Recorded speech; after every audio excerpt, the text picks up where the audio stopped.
Hello students, welcome to KBC nano publication Delhi and Patna. आज मैं इस पे force and law and motion पे साइंस सीरीज में थर्ड चैप्टर जो है force and law and motion, उस पे आज चर्चा करेंगे। और उससे संबंधित जितने प्रश्न हैं या विगत वर्षों में जो प्रश्न पूछे गए हैं या पूछे जाने वाले प्रश्नों की संभावना है, उस पे विस्तृत से चर्चा करेंगे। आशा है कि आप काफ़ी लाभान्वित होंगे। Force Force is push or pull which tends to change the state of rest or of uniform motion, direction of motion or shape and size। मतलब कि बल जब किसी वस्तु पे लगेगा तो उसके अवस्था में परिवर्तन लाएगा, गति में परिवर्तन लाएगा, साइज में लाएगा, शेप में लाएगा। जब हम किसी वस्तु पे बल लगाएंगे तो वस्तु की स्थिति में परिवर्तन होगी, वस्तु की गति में परिवर्तन होगी, वस्तु की अवस्था में परिवर्तन होगी, वस्तु के आकार एवं आकृति में परिवर्तन होगी। फोर्स का जो यूनिट है, मात्रक है, वह है न्यूटन। ऐसा मात्रक जो है, और सीजीएस में डाइन है। 1 न्यूटन 10⁵ डाइन के बराबर होता है। जब हम किसी वस्तु पे बल लगाते हैं तो वह 4-5 कार्य करते हैं। पहला, या तो उसे स्टॉप करेगा या शुरू करेगा। गति में है तो विराम की अवस्था में लाएगा, और विराम में है तो गति की अवस्था में लाता है, स्टॉप और स्टार्ट। सेकेंड है, force can change the speed of an object making it to move slow और फास्टर। कि बल जो है किसी वस्तु की गति में परिवर्तन लाता है, वह उसे धीमा करेगा या तेज करेगा। Force can change the direction of motion of an object. And next, force can change the shape of an object. कि बल जो हैं 4 तरह के काम करेंगे। पहला, कि या तो गति को शुरू करेगा या गति को बंद करेगा। दूसरा, गति को धीमा करेगा या गति को तेज करेगा। बैलेंस एंड अनबैलेंस फोर्सेस, संतुलित और असंतुलित बल। संतुलित बल, balance force, when a number of forces acting simultaneously on an object do not produce any change in its state of rest or of uniform motion is called balance force। संतुलित बल। संतुलित बल कहते हैं कि जब किसी वस्तु पे लगाए गए बलों का परिमाण शून्य हो, कोई परिणामी बल नहीं हो, तो उसे हम संतुलित बल कहते हैं। जैसे आप देखते हैं कि एक रोप में कुछ बच्चे इधर से पुल कर रहे हैं, कुछ बच्चे इधर से पुल कर रहे हैं, यह न लेफ्ट जाता है न राइट जाता है, तो हम कहते हैं कि जो इस पे परिणामी बल है वह शून्य बल है, दैट इज बैलेंस फोर्स। इसके एग्जाम्पल है, mutual directions on an object placed at rest on a smooth floor. The net result force acting on the object is 0, and we say that the two forces are balanced forces and cannot cause any change in a state of rest or of the object. Unbalanced force, असंतुलित बल, when the resultant of all the forces acting on a body is not 0, these forces are called unbalanced force। जब किसी वस्तु पे लगाए बल का मान, परिणामी मान शून्य नहीं होता है, कुछ होता है, तो उसे हम कहते हैं असंतुलित बल। देखिए, ये हम जानते हैं कि force is equal to mass into acceleration होता है, द्रव्यमान इंटू त्वरण।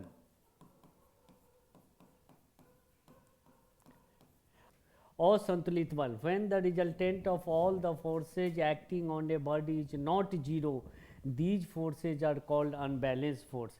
यदि किसी वस्तु पे लगाए गए बलों का परिणामी मान शून्य नहीं होगा तो उसे हम असंतुलित बल कहते हैं। त्वरण, त्वरण होता है कि जब किसी F बराबर बल बराबर होता है द्रव्यमान इंटू त्वरण। यदि संतुलित बल लगाया गया है तो किसी वस्तु में त्वरण उत्पन्न नहीं होगा, यदि असंतुलित बल है तब त्वरण होगा। इसलिए जो नई किताबें आ रही हैं उसमें त्वरण का परिभाषा दिया गया है कि when unbalanced force is applied on any object and the acceleration developed, तो जब भी असंतुलित बल होगा तभी वस्तु त्वरित होगी। मतलब वह वस्तु जब असंतुलित बल हम किसी वस्तु पे लगाएंगे तो वह गति में परिवर्तन लाएगा, स्थान में परिवर्तन लाएगा।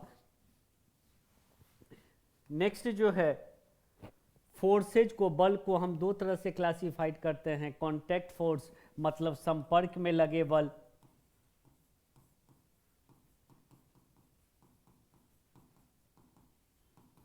और फोर्स एट ए डिस्टेंस, दूरी पे लगता बल।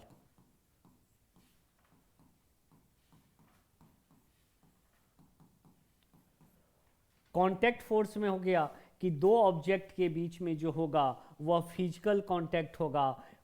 One force by is exerted and other onward force is exert, मतलब एक जो किसी वस्तु पे बल लगाएगा और दूसरा जिस पे बल लगाया गया है। मतलब जब दोनों वस्तुएं संपर्क में होंगी, उसके एग्जाम्पल हैं टेंशन फोर्स, तनाव बल,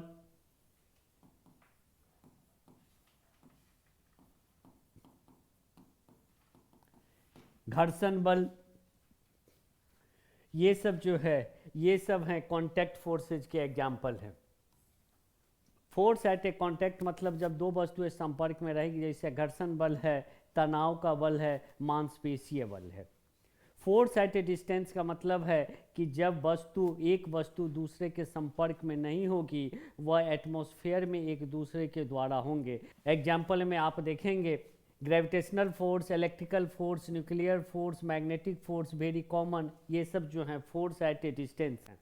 अब एक प्रश्न आपसे यूपीएससी में पूछा कि है मस्कुलर फोर्स से, वह तो बायोलॉजी का है लेकिन फिजिक्स से संबंधित है कि द प्रोसेस ऑफ डाइजेशन, कि जो पाचन की क्रिया है उसमें कौन बल कार्य करते हैं। 3-4 बल ऑप्शन में दिए गए हैं। जनरली जो पाचन की क्रिया होगी उसमें पेरिलिस्टिक बल, क्रमाकुंचन का बल जिसे कहते हैं, वह काम करता है। लेकिन इस प्रश्न के ऑप्शन में उन्होंने पैरालिस्टिक फोर्स का चर्चा नहीं किया है, तो यहाँ मस्कुलर है। ये चीज़ एकदम ध्यान से आप दे दें कि मेरे बॉडी में जो दो क्रियाएं होती हैं उसमें मस्कुलर फोर्स होता है। एक तो है पाचन की क्रिया और दूसरा है श्वसन की क्रिया। इन दोनों क्रियाओं में जो है वह मांसपेशीय बल काम करता है। अब एक बार आपसे क्वेश्चन पूछा गया है यूपीएससी में कि which force is the strongest force, कि जितने बल आप जानते हैं उसमें सबसे मजबूत बल कौन होता है।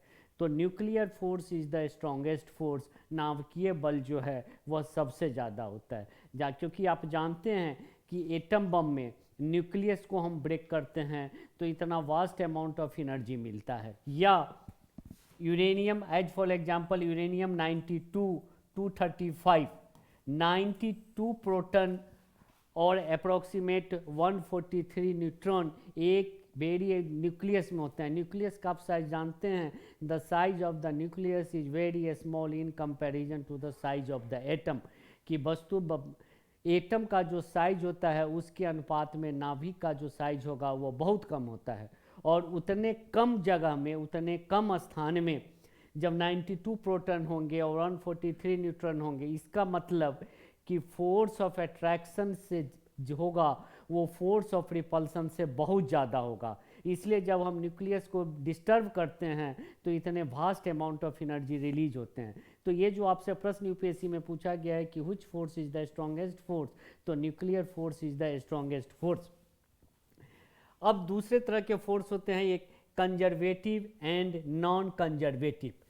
कंजर्वेटिव का मतलब होता है कि जब का वर्क जो होगा वह किसी ऑब्जेक्ट पे जब काम करेगा वह सिर्फ इनिशियल और फाइनल, मतलब प्रारंभिक और अंतिम बिंदु पे ही काम करेगा, तो उसे हम कहते हैं कंजर्वेटिव। वह पाथ फॉलो नहीं करेगा तो उसे हम कहते हैं कंजर्वेटिव फोर्स। जैसे ग्रेविटेशनल फोर्स हैं, इलेक्ट्रोमैग्नेटिक फोर्स हैं, मैग्नेटिक फोर्स हैं, and all the central forces are called conservative in nature. Non conservative force जो है, a force is said to be non conservative if the work done by the force on a moving object is depends not only the initial and final but also on the path, कि वह जो path है उस पर वह निर्भर करेगा, उसे हम कहते हैं नॉन कंजर्वेटिव फोर्स। जैसे फ्रिक्शनल फोर्स हो गए, विस्कस फोर्स हो गए, एयर ड्रैग हो गए, ये सब हो गए नॉन कन्वेंशनल फोर्स। अब है इनर्शिया। इनर्शिया को हम कहते हैं जड़त्व। जड़त्व जो है, जड़ का मतलब होता है स्थिर, मतलब जिस जगह पे है अपना। ये नेचुरल लॉ होता है कि वस्तु अपनी स्थिति में रहना पसंद करता है। जड़त्व का मतलब होता है inertia of an object is an inherent property by virtue of which it can not change by itself its state of rest और ऑफ यूनिफॉर्म मोशन, कि यह वस्तु की अंतर्निहित अपनी एक गुण होता है जिसके कारण वह अपनी अवस्था में परिवर्तन नहीं लाता है। इनर्शिया तीन तरह के होते हैं, inertia of rest, inertia of motion and inertia of direction. Inertia of rest का मतलब हो गया विराम का जड़त्व, इनर्शिया ऑफ मोशन का मतलब हो गया गति का जड़त्व, एंड इनर्शिया ऑफ डायरेक्शन का मतलब हो गया दिशा का जड़त्व। विराम का जड़त्व, गति का जड़त्व और दिशा का जड़त्व। इनर्शिया ऑफ रेस्ट है कि जब कोई वस्तु the inherent property of an object to oppose any change in rest of और in its rest state of rest by itself is called inertia of rest, कि जब कोई वस्तु अपनी अवस्था में स्वयं परिवर्तन नहीं लाएगा तो इनर्शिया ऑफ रेस्ट कहते हैं। अब इसके एग्जाम्पल कई हैं, जैसे है कि जब कार या बस एकाएक चलना प्रारंभ करता है तो उसमें जो बैठे यात्री हैं वो पीछे की ओर हो जाते हैं। जब हम कारपेट को ऊपर नीचे करते हैं या डंडा से पीटते हैं तो उसमें से डस्ट निकलता है। पेड़ पौधों की जब टहनियाँ हम डुलाते हैं तो फल या पत्तियाँ गिरता है। मतलब कि आप देखेंगे कि स्टेट ऑफ रेस्ट में उन चीज़ों को लेंगे कि जब उनकी अवस्था में हम परिवर्तन कर रहे हैं, मतलब विराम अवस्था में है, और गति में आने के बाद जब वस्तु की स्थिति में परिवर्तन होगा तो उसे हम लेंगे स्टेट ऑफ रेस्ट के अंतर्गत, state of rest of inertia के अंतर्गत लेंगे, मतलब विराम के जड़त्व के अंतर्गत लेंगे। उसी तरह से इनर्शिया ऑफ मोशन है गति का जड़त्व। The tendency of an object to oppose any change in its state of uniform motion by itself is called inertia of motion, कि जब कोई वस्तु अपनी गति में खुद से परिवर्तन नहीं लाता है तो उसे हम कहते हैं गति का जड़त्व। इसमें होता है कि जो भी इसमें एग्जाम्पल, वो सारे एग्जाम्पल आएंगे कि जितनी भी वस्तुएं गति की अवस्था में हैं और वह जब विराम की अवस्था में आती हैं और जो उसमें परिवर्तन होते हैं उसे हम गति के जड़त्व में कहेंगे। जैसे कि जब कोई चालक एकाएक बस को रोकता है तो हम आगे की तरफ झुक जाते हैं। मेट्रो में जब कोई यदि मेट्रो में एकाएक हम ब्रेक लगाते हैं तो पैसेंजर आगे की ओर गिर जाते हैं। लगेज जो होते हैं गाड़ियों के ऊपर, हम उसे ऊपर में रस्सी से बांध के रखते हैं। फास्ट बॉलर जो है एकाएक दौड़ के आकर के तब बॉल को थ्रो करता है, मतलब जितने चीज़ें जिसमें गति के बाद एकाएक विराम आए उसे हम कहते हैं गति का जड़त्व। और तीसरा है दिशा का जड़त्व, इनर्शिया ऑफ डायरेक्शन, मतलब जिसमें दिशा परिवर्तन होता है। The tendency of an object to oppose any change in its direction of motion is called the inertia of direction. इसमें है कि जब भी हम कोई कार या बस टर्न लेता है on the curve road, passenger of the bus और कार एक्सपीरियंस आउटवर्ड फूड। और यही question same to same 68 BPSC में इस बार आपसे पूछा गया है कि जब सर्कुलर पाथ पे आप गाड़ी की ओर गाड़ी से चलते हैं तो आप किस दिशा में झुक जाते हैं। 68 बीपीएससी में यही प्रश्न पूछा गया है आपसे। दूसरा है कि the rotating wheel of A bicycle और ए मोटरसाइकिल पासिंग दो ए मडी स्ट्रेच, कि जो मडगार्ड लगा होता है हमारे साइकिल में और मोटरसाइकिल में, वह भी जो है इनर्शिया ऑफ डायरेक्शन का एग्जाम्पल है। अब मोशन में के बाद न्यूटन्स लॉ ऑफ मोशन पे बात करेंगे। न्यूटन का फर्स्ट लॉ है जिसे हम जड़त्व का भी नियम कहते हैं या गैलीलियो का जड़त्व का भी नियम कहते हैं, कि कोई वस्तु अपनी विराम अवस्था या गति की अवस्था में रहना चाहता है। A body continue in its state of rest और uniform motion in a straight line unless an external force और unbalance force act on it, मतलब कि कोई वस्तु अपनी विराम की अवस्था या गति की अवस्था में रखता है जब तक कि उस पर कोई बाह्य बल न लगाया जाए। न्यूटन के प्रथम नियम को हम गैलीलियो के जड़त्व का नियम भी कहते हैं। न्यूटन के दूसरे नियम में जाने से पहले हम जरा सा मोमेंटम, संवेग के बारे में जान लेंगे। मोमेंटम किसे कहते हैं? The momentum of a object is defined as the product of mass and velocity, that is momentum is equal to mass into velocity। मास का यूनिट है kg और वेलोसिटी का यूनिट होता है मीटर पर सेकेंड। इसका यूनिट होगा kg मीटर पर सेकेंड, और kg मीटर पर सेकेंड को हम न्यूटन सेकेंड भी कहते हैं। मोमेंटम जो होगा वह सदिश राशि होगा, वेक्टर क्वांटिटी होगा, और मोमेंटम का जो डायरेक्शन होगा, मोमेंटम का जो संवेग की दिशा होगी, वह जो वेग की दिशा होगी उसकी दिशा में होगी। अब इससे एक प्रश्न आपसे पूछे गए हैं कि 20 किलोमीटर की रफ्तार में एक मोटरसाइकिल है और 20 किलोमीटर की रफ्तार में एक कार है।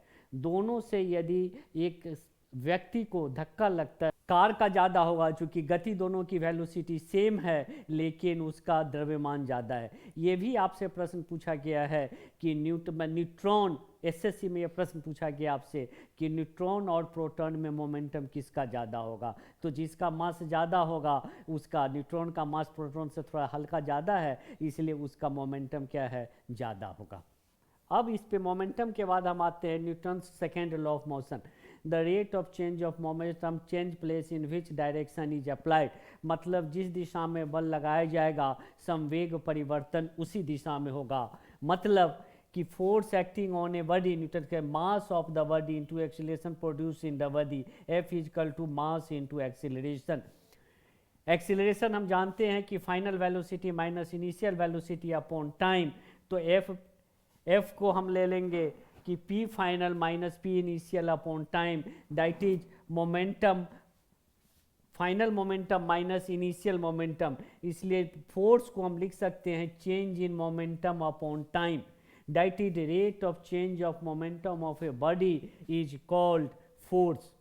When acceleration is positive, the body accelerates in the direction of the applied force, that the body moves in the direction of the force। यदि वस्तु पे लगाया गया बल वस्तु की दिशा में होगा तो त्वरण जो होगा वह धनात्मक होगा।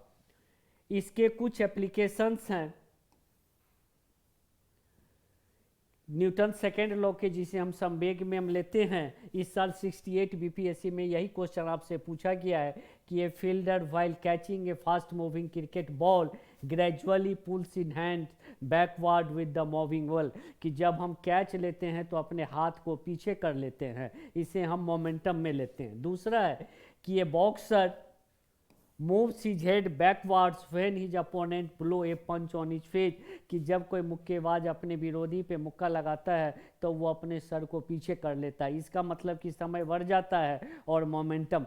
तीसरा इसका एग्जाम्पल है कि जब हम छत से कूदते हैं तो मेरे पैर टूटने की संभावना ज़्यादा रहती है, लेकिन वही जब रेत या डंलप गड्ढे पे हम जंप करते हैं तो पैर नहीं टूटता है। इसका मतलब है कि rate of change of momentum जो है वह डिले हो जाता है और जिससे कम चोट का अनुभव होता है। ये कुछ उदाहरण थे जो कि संवेग थे। Newton's third law of motion है, to every action there is equal and opposite reaction. प्रत्येक क्रिया के बराबर और विपरीत प्रतिक्रिया होगी। द एक्शन, यहाँ जो है एक्शन एंड रिएक्शन, न्यूटन के थर्ड लॉ में जो हम देख रहे हैं एक्शन और रिएक्शन, क्रिया और प्रतिक्रिया, वह दो बलों का सूचना करता है। मतलब इसका निहितार्थ यह है कि बल कभी भी सिंगल नहीं होगा। मतलब बल जब भी होगा वह पेयर में होगा, कि वह पेयर में ही काम करेगा, एक सिंगल बल नहीं होगा, जोड़ा में होगा। तो न्यूटन्स का थर्ड लॉ जो है to every action there is equal and opposite reaction. It means कि बल हर हमेशा जो होंगे वो पेयर में होंगे। अब न्यूटन्स थर्ड लॉ के हैं स्विमिंग ऑफ ए पर्सन, व्यक्ति का तैरना, वॉकिंग ऑफ ए पर्सन, चलना, flight of a bird, roaring of a bird, नाव का पानी में चलना, working principle of a jet plane, and when a sailor jumps out from a rowing boat, the boat is found to move in a backward direction due to reaction of force। कि जब नाव से हम jump लगाते हैं तो नाव पीछे की चली जाती हैं। ये सारी चीज़ें जो हैं न्यूटन्स के थर्ड लॉ के हैं। अब यह प्रश्न उठता है कि जब क्रिया और प्रतिक्रिया बराबर होती है तो फिर हमें जब कोई चाटा स्लैप करता है या चाटा लगाता है तो चोट का अनुभव क्यों होता है, चोट नहीं होना चाहिए। क्योंकि इसका उत्तर यही होगा कि क्रिया और प्रतिक्रिया जो है दो विभिन्न तलों पे काम करता है, इसलिए फोर्स जो है दो डिफरेंट प्लेन पे काम करता है, इसलिए हमें चोट का अनुभव होता है। यदि वह एक प्लेन पे ही काम करे तो वह एक दोनों को शून्य कर देगा। अब ये है कि सर इजैक न्यूटन ने जो न्यूटन की इसका सारांश क्या है, तीनों का निचोड़ क्या है। तीनों का निचोड़ ये है कि पहला है फर्स्ट लॉ ऑफ क्या है कि first law of Newton's law जो है वो हमें जड़त्व और संवेग के बारे में बताता है, इनर्शिया और मोमेंटम के बारे में बताता है। सेकेंड लॉ ऑफ मोशन जो है वह फोर्स और एक्सीलरेशन के बारे में बताता है, बल और त्वरण।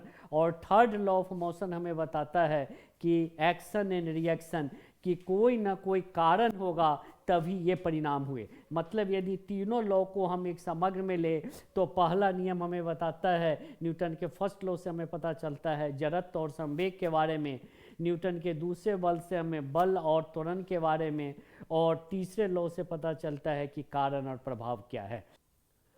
Law of conservation of momentum, संवेग के संरक्षण का सिद्धांत। इसमें है कि दो वस्तुएं हैं, एक m1 से है जिसका स्पीड u1 है, दूसरा वस्तु जिसका द्रव्यमान m2 है जिसका स्पीड u2 है। जब दोनों एक दूसरे से कोलाइड करेगा तो ये लास्ट में a1 v1 स्पीड से चलेगा और b v2 से। तो बिफोर कोलिजन जो होगा वह m1 u1 और m2 u2 होगा। आफ्टर कोलिजन जो होगा m1 v1 and m2 v2। मतलब the total momentum of a ball a and b remains unchange और conserved during their collision when not no external force act. माने संवेग संरक्षण का सिद्धांत है कि जो शुरू का संवेग होगा और अंतिम संवेग दोनों बराबर होगा यदि उस पर कोई बाह्य बल नहीं लगाया जाए।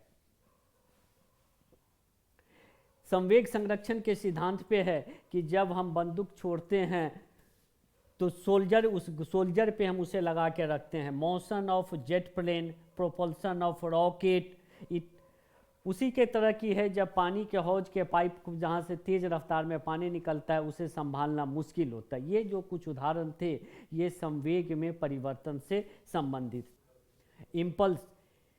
इम्पल्स का होगा कि if a large force is acting on a body for a very short time then the product of this large force and the time is known as impulse. Impulse का मतलब होता है कि change in momentum of the body. The impulse जो होगा वह vector quantity होगा और इसका एसआई यूनिट न्यूटन पर सेकेंड है।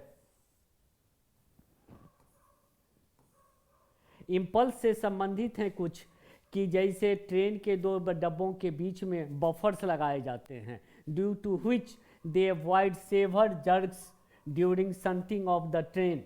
The presence of buffer increase the time of impact. मतलब कि मोमेंटम और इम्पल्स में यही डिफरेंस है कि मोमेंटम से इम्पल्स में जहाँ टाइम बढ़ाने से बल का प्रभाव कम हो जाए उनको हम इम्पल्स में लेते हैं। कि जब एथलीट को एडवाइस किया जाता है कि वह तेज दौड़ने के बाद एकाएक स्थिर नहीं हो जाए, धीरे धीरे अपनी गति को विराम दे, वह भी इम्पल्स के कारण ही है। China wares are wrapped in a paper or a straw pipes while packing. In the event of fall, impact will take a longer time to reach the glass through paper or straw. जो receiving jerk and shocks on uneven road. When a moving moves on an uneven road, it receives jerk or shock. मतलब आपसे सीधा पूछा जा सकता है कि shock absorber जो गाड़ियों में लगा होता है वह किस सिद्धांत पे काम करता है। तो शॉक एब्जॉर्बर जो है वह इम्पल्स पे काम करता है। ये भी आपसे क्वेश्चन पूछा गया है कि स्टील का उपयोग शॉक एब्जॉर्बर में क्यों होता है। तो चूँकि स्टील की इलास्टिसिटी सबसे ज़्यादा होती है इसलिए उसका उपयोग हम शॉक एब्जॉर्बर में करते हैं। तो दो प्रश्न यहाँ से पूछे गए हैं, एक कि शॉक एब्जॉर्बर क्या करता है, तो वह टाइम जो है, जो हिचकोला आप खाते हैं, झटका आपको लगता है, उसके टाइम को बढ़ा देता है। और दूसरा शॉक एब्जॉर्बर स्टील का बना होता है। घर्षण When the surface of one body is made to slide over the surface of another body, a force is come into play.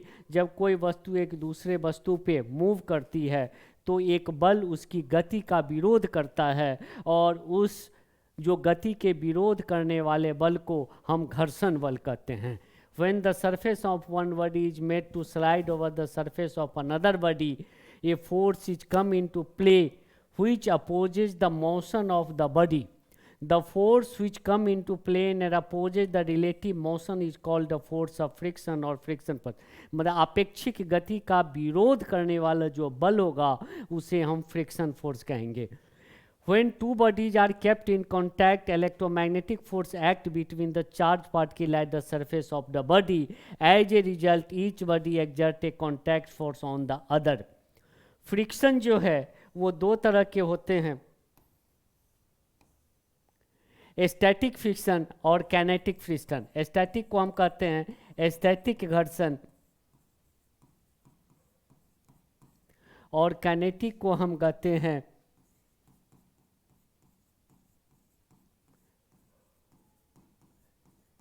गतिज घर्षण.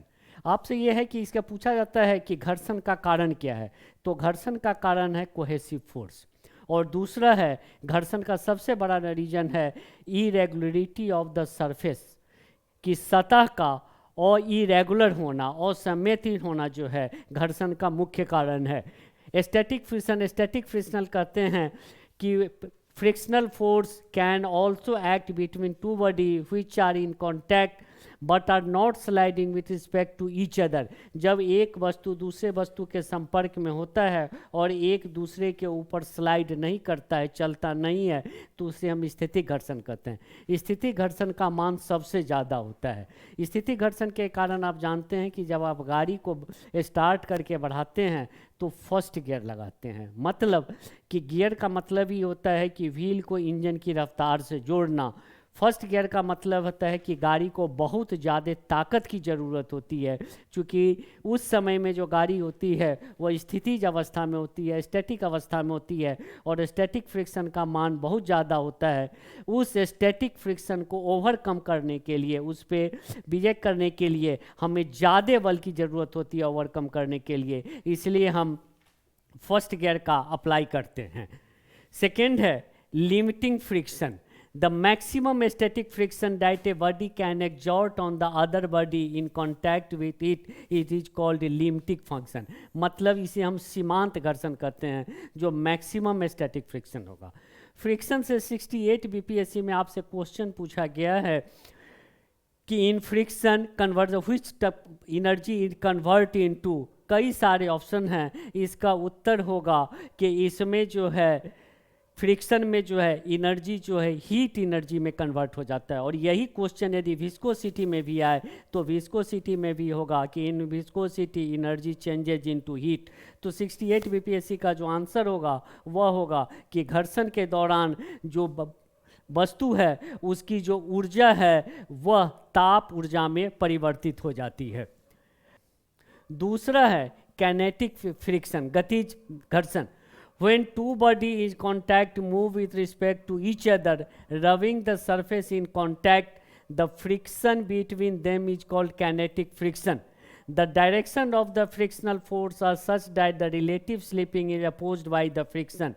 अब इसमें जो है कि direction of kinetic friction, the kinetic friction on a body A slipping against other body B, यदि ये है और इस पे एक बॉडी B है जो चल रहा है, तो ये बी के मोशन का जो अपोज करेगा that is kinetic friction. The magnitude of the kinetic friction is proportional to the normal force acting between the two body. जो ये इसका मैग्नीट्यूड होगा, मात्रक होगा, वह जो नॉर्मल फोर्स इन दोनों के बीच में काम कर रहा है उसके होगा. नेक्स्ट है कि फ्रिक्शनल जो है वह रिलेटिव मोशन का अपोज करेगा. अब दूसरा है sliding friction. The force of friction that acts when a body is moving on a surface is called sliding friction. The amount of sliding friction depends on the nature of the two surfaces and not on the area of contact. देखिए sliding friction में एक ही चीज़ महत्वपूर्ण है जानने का कि वह जो सरफेस है जिस पे वो स्लाइड कर रहा है वह कॉन्टैक्ट एरिया पे डिपेंड नहीं करेगा, बल्कि वह निर्भर करेगा कि उस सरफेस का नेचर क्या है। दूसरा, रोलिंग फ्रिक्शन, घूर्णन गति। रोलिंग फ्रिक्शन का मतलब होता है कि जब कोई spherical body roll over, when a cylindrical और spherical body rolls over a surface the force opposing the motion is called rolling friction. Rolling friction का मान जितने भी फ्रिक्शन है उसमें सबसे कम होते हैं।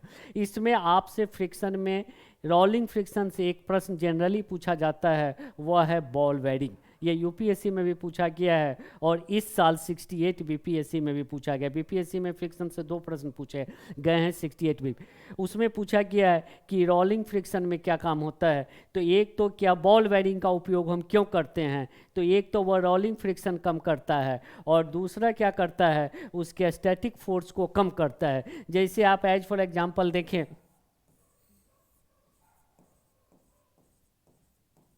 ये बॉल बेयरिंग है, इस पे जब फोर्स लगेगा तो सीधा स्ट्रेट नहीं करके ये से बॉल बेयरिंग क्या करता है, क्षैतिज दिशा में विस्थापित कर देता है।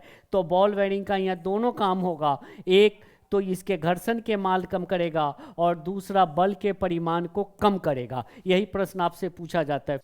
फ्रिक्शन से 2 प्रश्न बनेंगे, एक तो बॉल बेयरिंग से बनेंगे और दूसरा टेफ्लन से बनेगा। कि टेफ्लन का मतलब होता है कि टेफ्लन जो है कार्बन फ्लोराइड, कार्बन और फ्लोरीन का कंपाउंड है और जितने कुकवेयर है उसमें यूज किया जाता है। आप जानते ही हैं कि यदि टेफ्लन, इससे आपसे यूपीएससी में पूछा गया है कि टेफ्लन का कोफिशिएंट ऑफ फ्रिक्शन कितना होता है। टेफ्लन का कोफिशिएंट ऑफ फ्रिक्शन 0 होता है, इसलिए घर्षण का मान 0 हो जाता है। इसलिए टेफ्लन लगे हुए जिस बर्तन में टेफ्लन का उपयोग किया जाता है वहाँ खाना में कम तेल की ज़रूरत होती है, चूँकि भोजन चिपकते नहीं हैं। एक चीज़ आप यहाँ ध्यान रखेंगे कि जितने विज्ञापन आप देख रहे हैं कि यह पेंट जो है ये चिपकता नहीं है, या ये लगेज जो है जिसमें स्क्रैच नहीं होता है, याद आप रखें जहाँ भी स्क्रैच वर्ड हो क्वेश्चन में और ऑप्शनल में टेफ्लन हो तो सीधा आंख बंद करके टेफ्लन लगाएंगे। पेंट से पर्स भी आजकल जो आ रहे हैं वो स्केचलेस आ रहा है, इसका मतलब उस पर टेफ्लन का कोटिंग किया गया है। गाड़ी जब आप लेते हैं तो शोरूम में कहा जाता है कि इस पर कोट कर दूंगा तो स्केच नहीं होगा, मतलब जहाँ स्केच वर्ड रहे, खरोच रहे, वहाँ आप टेफ्लन को यूज करेंगे। तो फ्रिक्शन से 2 ही प्रश्न बनने की ज़्यादा संभावना। अब उसके टेफ्लन के साथ जो है जब फ्रिक्शन एक है फ्लूइड फ्रिक्शन और ड्रैग कर्षण। द्रवों में जो घर्षण होता है उसे हम कर्षण कहते हैं। द्रवों का मतलब यहाँ गैस एंड लिक्विड से, फ्लूइड का मतलब होता है कि द्रव और गैस, फ्लूइड में हम दोनों लेते हैं। तो गैसों और द्रवों में जो घर्षण होगा उसे हम ड्रैग कहते हैं। ड्रैग को कम करने के लिए the friction in liquid is called drag. Boat, ship made with a special shape to minimize drag.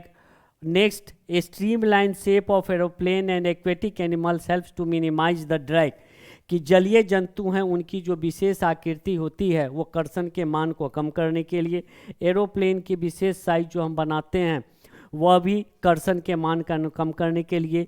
जहाज जो जब पनडुब्बी जहाज होते हैं या जलीय जहाज होते हैं उनकी एक विशेष आकृति होती है, वह भी कर्षण के मान को कम करने के लिए। धन्यवाद।